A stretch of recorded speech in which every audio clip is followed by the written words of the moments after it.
Hey guys, Matt from Greenwood Solutions. We're here on a beautiful Melbourne morning at Buxton Contemporary Gallery of Art at one of our 60 kilowatt solar installations we did for the part of a rollout for University of Melbourne.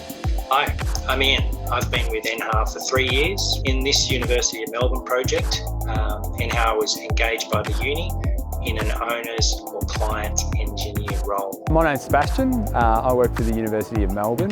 During this program, there were 8 sites that we had identified. They were over a few of our Melbourne campuses.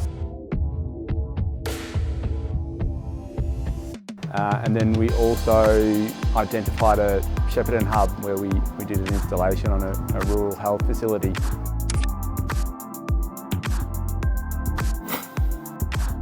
We're here at Buxton Contemporary Gallery. This site's a 60 kilowatt installation installed on an art gallery which has a heritage overlay protection.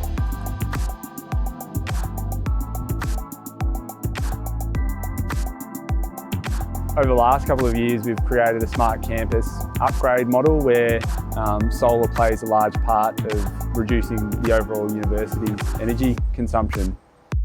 In regards to the university, we've got a huge amount of assets where we've got huge floor area of roof space. Why not take advantage of that?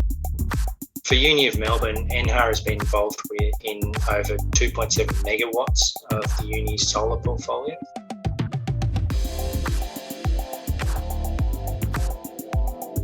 The latest rollout, which Greenwood did, was just over 500 kilowatts spread over 8 pretty complex, mostly high-rise CBD sites. Greenwood was a preferred installer. We feel that they understood the complexities of the project and stakeholders and had a high quality documentation and methodology for their installs. The most challenging aspect of this installation was working with a live gallery that sometimes had not only students but access to the general public. And then at the start of the project, the climate changed and the effects of COVID really affected this. So being able to have access to the site, working with the university and be around the state government requirements through that time was quite challenging.